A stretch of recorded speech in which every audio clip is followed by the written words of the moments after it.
हम नाम ले भी रहे हैं और वो टीवी पे चल भी रहा है, लेकिन आप समाजवादी पार्टी के मुखिया हैं, यहाँ तो सवाल आपसे जुड़ा हुआ बारे में नहीं बोलोगे आप। यहाँ तो सवाल आपसे जुड़ा हुआ होगा अखिलेश जी, इसमें तो कोई ऐसा रॉकेट साइंस है ही नहीं। आप समाजवादी पार्टी के हैं, अभी आप रुकिएगा, बीजेपी के हैं कि उनसे भी सवाल होगा और ऐसे ही सवाल उनसे भी होगा, और पहले भी पूछा है उनसे सवाल, ये कोई नई बात नहीं हो रही है। अच्छा पूछिए, क्या पूछना है तुम्हें?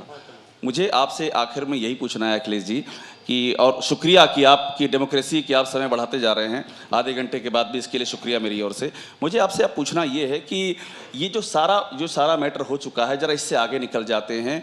एक और प्लेयर कांग्रेस है। अब कांग्रेस के बारे में क्या नहीं, आप उत्तर प्रदेश का विकास के बारे में कुछ पूछना नहीं चाहते? आप भारतीय जनता पार्टी ने जो मैनिफेस्टो नहीं जारी किया उस पर 1 मिनट चर्चा नहीं करना चाहते आप?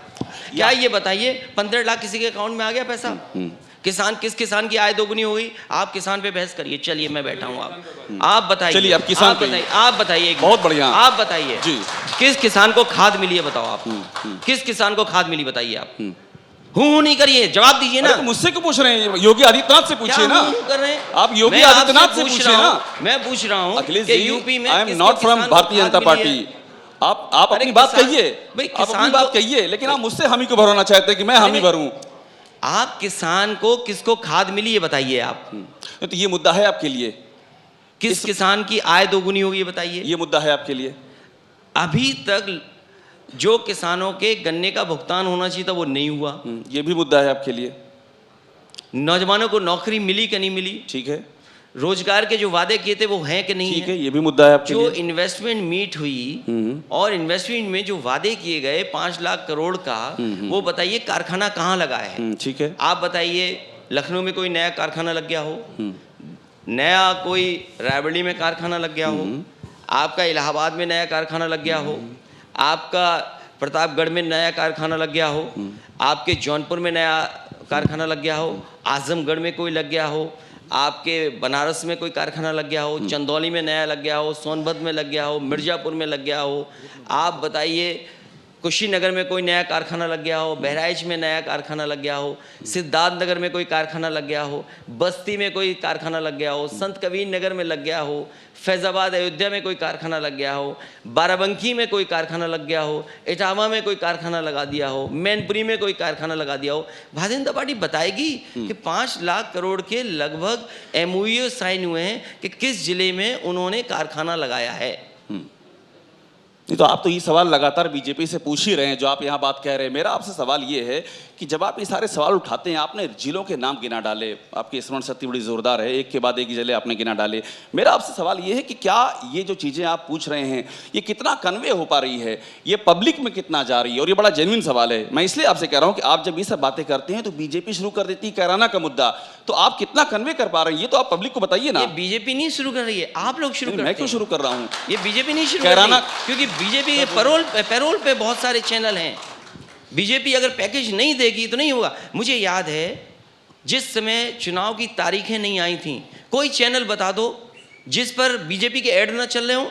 चुनाव की आचार संहिता लग गई, बताओ ऐड कहाँ चले गए? वो सरकारी पैसे से ऐड चल रहे थे। क्या आप सरकारी ऐड नहीं चल रहा था? हर बजट में किसी में 500 करोड़, किसी में 600 करोड़, किसी में 150 करोड़। सप्लीमेंट्री बजट में सबसे ज़्यादा बजट दिया गया कि आपको प्रचार के लिए इतना खर्च करना है। क्या बजट मिला? क्या बजट के तहत नहीं काम हो रहा? अगर बजट सरकार देगी तो उसी का गुणगान गाएंगे आप। नहीं, वो ये कहते हैं कि आपकी सरकार थी, आप भी ऐसे ऐड देते थे। मैं तो कहता हूं ना, मैं पास ऑन कर रहा हूं आप पर। मैं तो कहता हूं ना कि डेमोक्रेसी यही है अखिलेश जी, आप बोलिए। ये डेमोक्रेसी नहीं है। वो कहते हैं कि आप डेमोक्रेसी की नई परिभाषा मत गढ़िए, नई परिभाषा मत बनाइए। आपको जो पैकेज दिया जाएगा उस हिसाब से आप चलाएंगे। आप एक चीज बताइए अखिलेश जी, ये डेमोक्रेसी नहीं है। मीडिया से आपकी भी जिम्मेदारी है। मीडिया से एक चीज समझना चाहता हूं, जिम्मेदारी आपकी भी है कुछ। अखिलेश जी एक चीज हमें बताइए। आपकी जिम्मेदारी ये है कि जो संकल्प पत्र भारतीय जनता पार्टी ने जनता के बीच में रखा, क्या उस संकल्प पत्र पे जमीन पर उतरा है कुछ? तो आ रहे हैं बीजेपी के नेता, ये सवाल उनसे रहेगा। ये तो नेचुरल है, बिल्कुल आप देखिए उनका संकल्प लेके रखिएगा। एक सवाल गौरव आपसे लेना चाहते हैं। नमस्कार अखिलेश जी, मेरा नाम गौरव अग्रवाल है, मैं TV9 में एंकर हूँ। आपने कहा किसानों से जुड़े मुद्दों पर सवाल पूछिए। आवारा मवेशियों की समस्या है उत्तर प्रदेश में और इससे कोई इनकार नहीं कर सकता। किसान भी उससे परेशान है और गांव और शहर में भी वो समस्या दिखती है। तो अखिलेश यादव की अगर सरकार आती है, वो मुख्यमंत्री बनते हैं, तो वो इससे कैसे निपटेंगे? देखिए, समाजवादी पार्टी ने और मैंने पहले ही तय किया है कि सांड से जान जाने वाले लोगों को 5 लाख रुपए की मदद करेंगे। तो इधर सांड से बहुत लोगों की जान गई है। ये हो सकता है सवाल बहुत लोगों के लिए कुछ भी मायने न रखता हो, लेकिन जिस तरीके से गाय भूखी हैं, आप किसी गौशाला में चले जाइए, इस सरकार ने हज़ारों करोड़ रुपए खर्च किए हैं कि गौशाला बनाई जाएं, लेकिन आज उत्तर प्रदेश की गौशाला में गाय सब भूखी हैं और भूख से जान जा रही है। और गौशाला के आसपास अगर आप खुदाई करवा लोगे तो बड़ी संख्या में गायों को वहीं दफना दिया गया, जिंदा दफना दिया गया। कई जिलों से खबरें ये आई थीं कि भारतीय जनता पार्टी की सरकार में जो गौशाला की देखभाल करते हैं, गायों को जिंदा दफना दिया। सबसे ज़्यादा भूखी गायों से जान अगर कहीं जा रही है तो उत्तर प्रदेश में अगर किसी को पाप मिलने वाला है तो भारतीय जनता पार्टी को। और समाजवादी सरकार बनेगी तो कोशिश करेंगे कि किस वजह से इनकी योजना नाकाम हुई है। अगर बजट ज़्यादा भी करना पड़ेगा तो उस दिशा में विचार करेंगे। एक सवाल सामने से संत जी पूछना चाहेंगे, हमारे मैनेजिंग एडिटर संत जी। अखिलेश जी, आपने 300 यूनिट बिजली फ्री देने का वादा किया है, इसका कैलकुलेशन किया होगा आपने, कैसे देंगे, क्या उसका खाका है, कुछ जरा बताइए। समाजवादी पार्टी ने तभी तय किया है और इसलिए तय किया है कि लगातार भारतीय जनता पार्टी ने बिजली को महंगा किया है। उत्तर प्रदेश के वो कारखाने जो समाजवादी सरकार में बनने लगे थे, अगर वो लग गए होते तो आज उत्तर प्रदेश में ज़्यादा बिजली होती।